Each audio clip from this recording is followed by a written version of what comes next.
Good afternoon. Welcome to Citizen AY, the platform where we speak truth to power.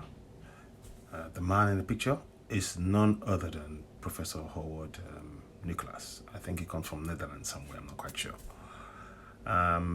He will shortly tell us exactly why Africa is destined, if we don't take action, to remain underdeveloped and never to progress and people to be fleeing that continent. The words spoken are very, very revealing. Please take a minute, have a listen. And it gives us imperative to really take collective action. Now that you've listened. So, what this presentation is fundamentally designed to say is this. Africa, historically, sub-Saharan Africa, has been fundamental to the global prosperity of the advanced countries. Okay? And Africa had a role to play. It has a role as a raw material producer.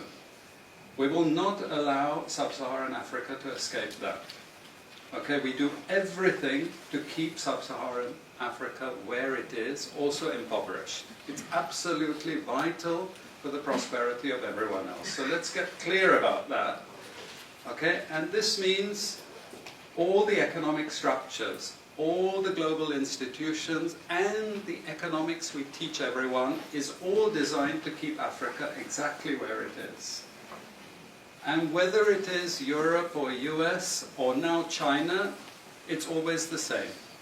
We need Africa to be impoverished because we need those raw materials and we need them dirt cheap. Okay, so that's the message. It doesn't mean to say that there's nothing Africans can do. Of course there is.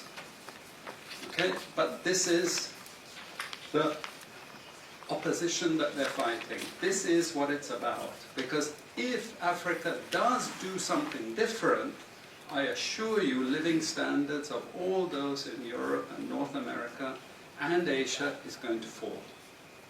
Okay? And that is a big price to pay. I assure you that the West is not going to allow that without a big fight. Okay, so this is what it's fundamentally about. What I want to show you is how these structures are operating. It's just 20 minutes, so we can't do very much, but just to give you a little bit of an idea. And why I keep the ideology part there is because we are part of the producers of ideology. At universities and academic institutions, we are complicit in this whole enterprise. Okay, so the job of many Western academics is to convince Africans they have to keep doing what they're doing. Okay, and to show them it's your fault that you're poor. It's not our fault. It's your fault that you're poor. You know, so this is what we do in academic institutions, and I want to show that as well. We just start. This is what it's basically about, so you know what it's about. But I want to just show you the extent to which Africa is specializing in the production of raw materials and basic agricultural goods. We know the basic forces that have caused this underdevelopment. We know it's colonization.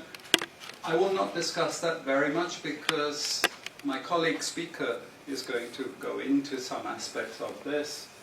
But I do want to discuss the global economic structures, the global financial institutions, and economic ideology, briefly, to give you a flavor of those. Let me start with this. You can't really see it so easily, but if those of you who are interested, you want the PowerPoint, I'm sure we can make it available to you.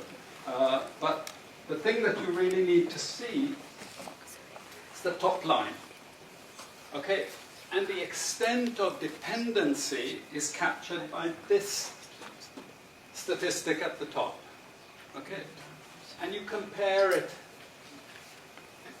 with all other income groups, and what you see is essentially in that one statistic how dependent sub-Saharan Africa is on raw material production.